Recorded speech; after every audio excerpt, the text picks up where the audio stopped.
channel Bio with Tanu. Hope you all are doing well. This is the part 2 of our rapid revision series and today we are going to discuss the transforming principle. तो बच्चों, जब genetic material की खोज चल रही थी कि genetic material क्या है, कौन सा होता है, क्या ट्रांसफ़र होता है, तो उस टाइम पे सबसे पहला जो एक्सपेरिमेंट किया था वो किया था 1928 में फ्रेडरिक ग्रिफिथ सर ने. इन्होंने क्या किया, इन्होंने कल्चर प्लेट ली जिसमें उन्होंने स्ट्रेप्टोकोकस न्यूमोनिया नाम के बैक्टीरिया को ग्रो करवाया. स्ट्रेप्टोकोकस न्यूमोनिया, ये बैक्टीरिया क्या करता है, निमोनिया कोज करता है. इन्होंने क्या किया, ये बैक्टीरिया लिया, इसको एक कल्चर प्लेट में ग्रो करवाया जैसे कि मैंने यहाँ पे आपको दिखाया है. तो इस कल्चर प्लेट में क्या हुआ, दो तरह की कॉलोनीज डेवलप हुई जिसमें से ये मैंने अलग अलग कलर से रिप्रेजेंट किया है. एक कॉलोनीज जो थी उनका सरफेस जो था उन बैक्टीरिया का वो था स्मूथ एंड शाइनी और एक का जो सरफेस था वो रफ सरफेस था. अब ग्रिफिथ सर ने क्या किया कि जो स्मूथ एंड शाइनी वाली कॉलोनीज थी उनको उन्होंने एस स्ट्रेन का नाम दिया, जबकि जो रफ सरफेस वाली कॉलोनीज थी उनको उन्होंने आर स्ट्रेन का नाम दिया. अब क्या था, एस स्ट्रेन जो था वो था हमारा विरुलेंट, वो डिजीज कोजिंग स्ट्रेन था, जबकि आर स्ट्रेन जो है वो कोई डिजीज कोज नहीं कर रहा था. अब इसका क्या रीजन था कि जो हमारा एस स्ट्रेन था इसके सरफेस पे एक म्यूकस की कवरिंग प्रेजेंट थी. म्यूकस या पॉलीसेकेराइड की कवरिंग प्रेजेंट थी. कवरिंग प्रेजेंट थी, जबकि जो आर स्ट्रेन था इसके सरफेस पे ऐसी कोई कवरिंग नहीं थी, कवरिंग एब्सेंट थी. जिसकी वजह से क्या हो रहा था कि जब भी एस स्ट्रेन किसी भी होस्ट सेल में एंटर हुआ तो जो हमारे होस्ट सेल है उसकी इम्यून सेल्स एक्टिव हो जाती हैं. अब इम्यून सेल्स एक्टिव होंगी तो वो क्या करेंगी, इस पे एक्ट करेंगी, इस एस स्ट्रेन वाले बैक्टीरिया पे. लेकिन क्योंकि इसके सरफेस पे म्यूकस की कवरिंग प्रेजेंट है तो वो जो है इसको किल नहीं कर पा रही थी, जिसकी वजह से ये जो है डिजीज कोज कर रहा था. लेकिन आर स्ट्रेन के पास तो ऐसी कोई कवरिंग नहीं है. अब जब ये बॉडी में जाएगा, इम्यून सेल्स अटैक करेंगे तो क्या होगा, ये किल हो जाएगा और फिर कोई भी डिजीज कोज नहीं कर पाएगा. अब इन्होंने क्या किया, ये जो स्ट्रेन्स थे आर स्ट्रेन, एस स्ट्रेन, इनको जो है एक माइस लिया, उसमें इन्होंने इंजेक्ट करना शुरू कर दिया. सबसे पहले उन्होंने क्या किया, एस स्ट्रेन वाले बैक्टीरिया को लिया और एक चूहे में जाके इंजेक्ट कर दिया.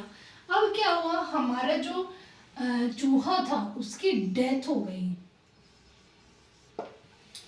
ठीक है, अब उसका उन्होंने वही रीजन बताया कि ये डिजीज कोजिंग था, विरुलेंट था, तो जिसकी वजह से क्या हुआ, इसको निमोनिया हो गया और ये बेचारा मर गया. नेक्स्ट इन्होंने क्या किया, एस स्ट्रेन वाले जो कॉलोनीज थी उनको लिया और उस चूहे में फिर से इंजेक्ट कर दिया. अब इस केस में क्या हुआ, जो चूहा था वो बच गया, माइस लिव्ड.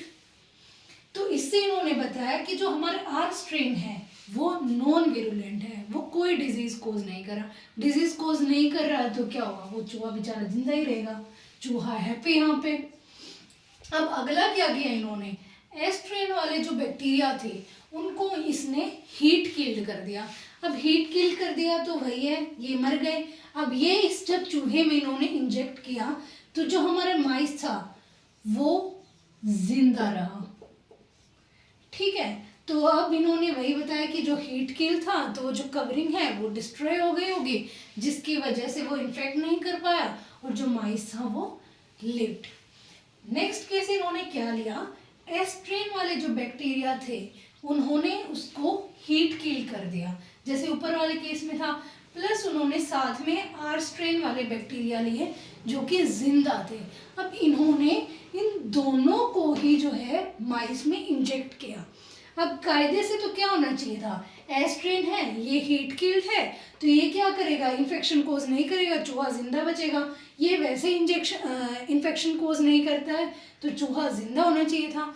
लेकिन हैरानी की बात ये थी, यहाँ पे जब इनको इंजेक्ट किया गया तो जो चूहा था उसकी डेथ हो गई.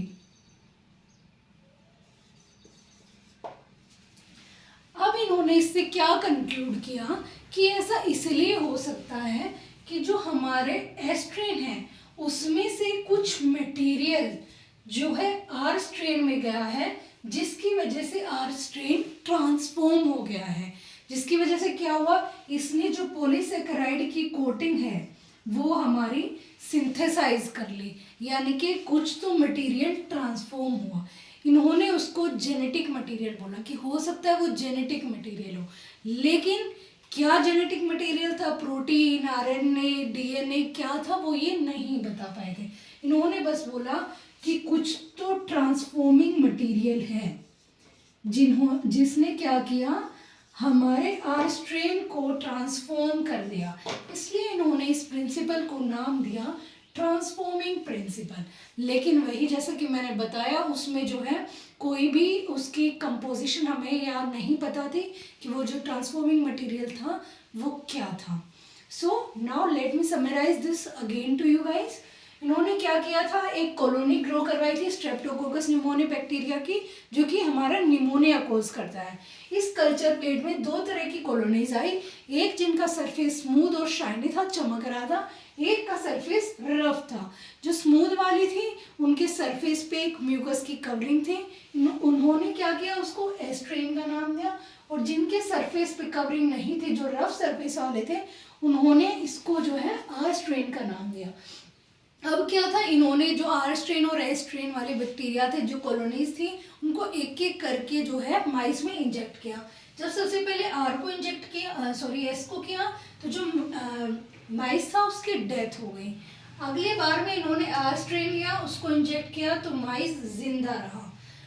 थर्ड बार इन्होंने क्या किया, एस स्ट्रेन को हीट किल्ड कर दिया। हीट किल्ड कर दिया तो इसकी जो आउटर कवरिंग थी वो डिस्ट्रॉय हो गई थी, जिसकी वजह से ये जो है अपना इफेक्ट नहीं शो कर पाया, तो माइस जिंदा बच गया। फोर्थ और लास्ट में इन्होंने क्या किया था, एस स्ट्रेन वाले को हीट किल्ड ही रखा और जो आर स्ट्रेन था वो लाइव था।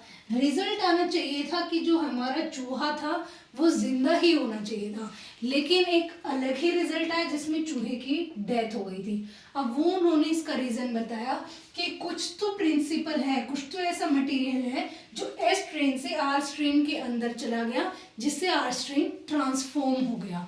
इसीलिए इन्होंने इसको ट्रांसफॉर्मिंग प्रिंसिपल का नाम दिया। लेकिन क्या मटेरियल था वो इस एक्सपेरिमेंट से नहीं बता पाए थे। I hope this is clear to you.